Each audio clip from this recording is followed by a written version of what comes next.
Hello po guys, part number 3 po to, continuation. Thank you so much po sa lahat ng dadaanan ng content ko na to. Gusto ko lang po itong idagdag dun sa number 1 and 2, part 1 and 2. Kasi para po makumpleto tong content ko na to, kasi medyo mahaba nga po tong message ng Matthew eh. So talagang napakalalim po ng from Matthew chapter 1 hanggang 24-25. Tuloy-tuloy po. Yan po ang madalas kong dinadaanan, guys. Sana po pasalan nyo. Hanggang ano po yan eh, hanggang Matthew 28. Napaka-importante po ng part ni Matthew sa New Testament ng love letter na ating Panginoon. To God be the glory po. Thank you so much po sa inyong lahat na dadaanan ng content ko na to. Gusto ko lang pong itawid dito sa platform na to, sa content ko na to. Kasi medyo binago ko po din yung kasi iba na rin po ang patakaran ngayon yung platform na to eh.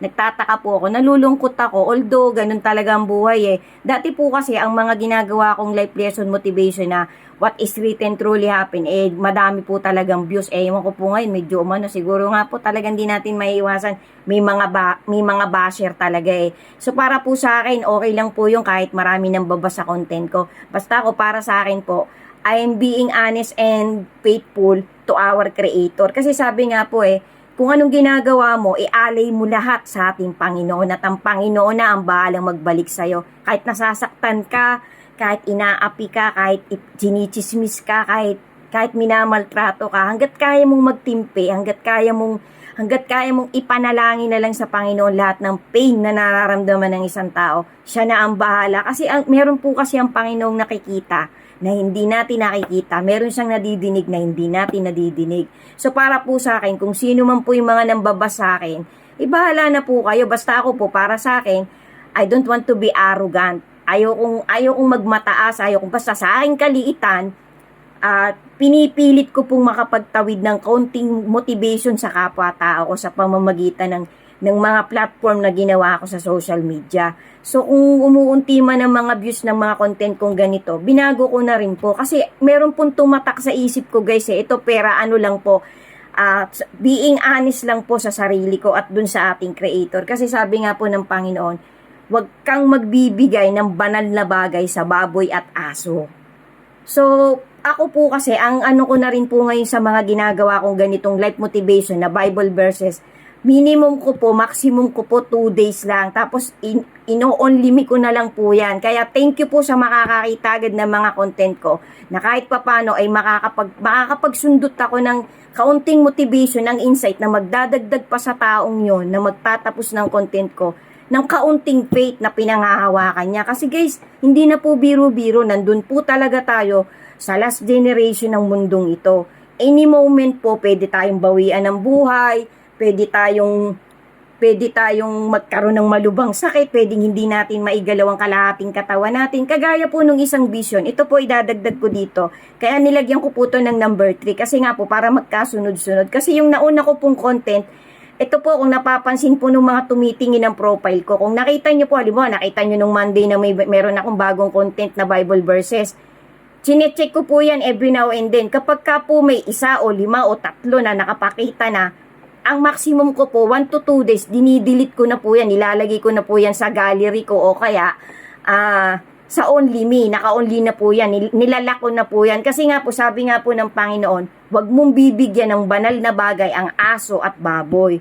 Kasi itatapon lang nila to, yuyurakan lang nila to. So para po sa akin, lahat po nang itinatawid ko, documentary din.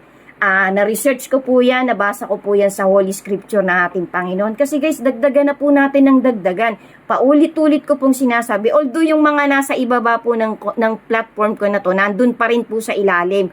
Kung sino man po nag-o-open ng profile ko, welcome po kayo. Kalkalin nyo po lahat ng mga life lesson, what is written truly happen na ginagawa ko. Lahat po yan may Bible verses na na contemporary, na nandun po talaga, dun ko po yan hinango yung mga kwento ko dyan. Ipa po galing sa mga dokumentary talaga.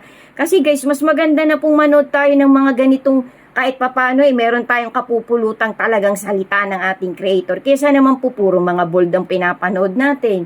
Puro mga kalaswaan. Although mga matured na po tayo, ito po ay parang POV ko lang din po, opinion ko lang din po to. Kasi ayoko na rin pong maka-encounter pa ng nangbabas, may sinasabi sa content ko. Kasi nagiging dahilan pa po ako para magkasala yung mga nagbabas sa akin. Yung mga nag-i-ignore ng mga content ko. Para naman po sa akin, ang goal ko lang po makapagtawid ng insight sa aking kapwa-tao. Ngayon, nasa sa atin na po yun. Kung gusto mong tanggapin yung content ko, salamat. Hindi ko naman po pinipilit na i-like nyo, i-ano nyo. Ang tanging hiling ko lang po, matapos nyo yung content ko, yung duration ng minutes ng content ko. Kasi hindi na rin po natin dapat hanga din yung bilyon-bilyon, milyon-milyon na followers at mga likes. Kasi napakaigsi po ng panahon natin, guys. Napakaigsi na po ng lifespan na binibigay ng ating creator. Pax na pax po yan. Wala na po ngayong mabubuhay ng aabutin ka pa ng 95, 100, 150. Hindi na po natin masasabi. Sabi nga po sa mga lumalabas ngayon ng mga scholar ng pag-aaral ng duration ng Great Tribulation, any moment po, babalik na talaga yung nandun sa itaas ang ating creator. Any moment po, aagawin na niya yung mga machuchosen niya. Pangarapin po natin ang pangarapin na mapasama talaga tayo doon.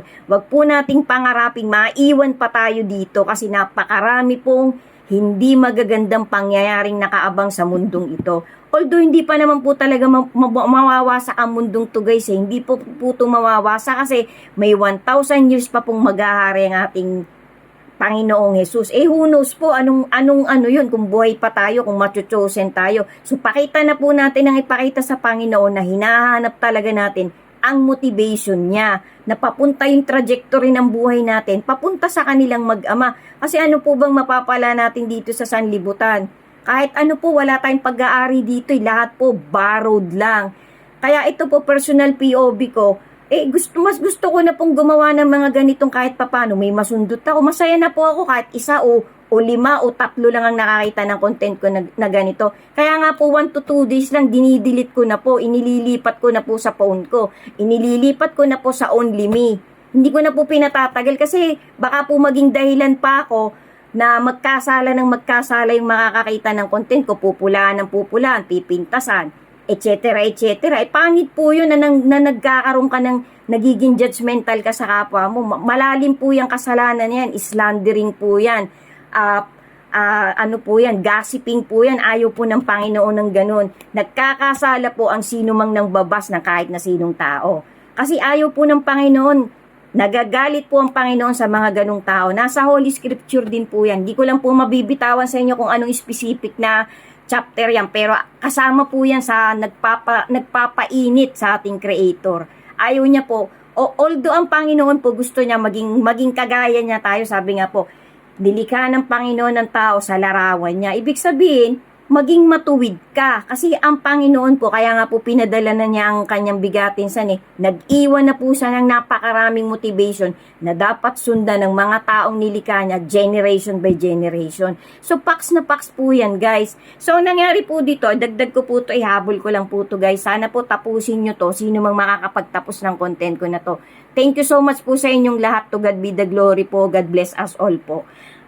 Sabi po nung lalaking ikakasal, na vision ng ating creator dun sa Mateo nga po, dun sa 10 birhen, nung kumakatok na yung 5 babaeng birhen na naghanap sila ng ilalagay nilang langis dun sa kanilang lampara, nung kumakatok po sila, napagbuksan nyo kami kasi dumating na yung lalaking ikakasal. Nag-i-imply po yung lalaking ikakasal ng ating Panginoong Hesus. Sa po yung lalaking ikakasal sa kanyang banal na church, sa kanyang banal na church. Yun po nag-i-imply ng mga taong chosen. So, pilitin po nating makapasok tayo doon bago siya dumating. Yun po ang napakalalim po, guys. Sobrang lalim po. Sana po kahit papano talaga nakakapagtawid ako sa inyong ng life lesson and motivation. Kalkalin na po natin ang love letter ng ating Panginoon. Pagnilayan na po natin habang malinaw pa ang mata natin, habang malakas pa tayo. Kasi napakaigsi na lang po ng time ng lifespan ay pinapahiram ng Panginoon sa bawat isa sa atin. Thank you so much po. Hindi na po pinagbuksan yung 5 birhen na babae kasi sinagot po sila nung kumakatok sila na papasok kami. Ang sinagot po sa kanila dun sa vision na yun umalis kayo, hindi ko kayo nakikilala. Kasi nga po hindi sila naging alerto, hindi sila naging maagap. Thank you, guys. Sana po kapulutan nyo ng maliit na motivation tong content ko na to. Amen. Thank you so much po and God bless us all.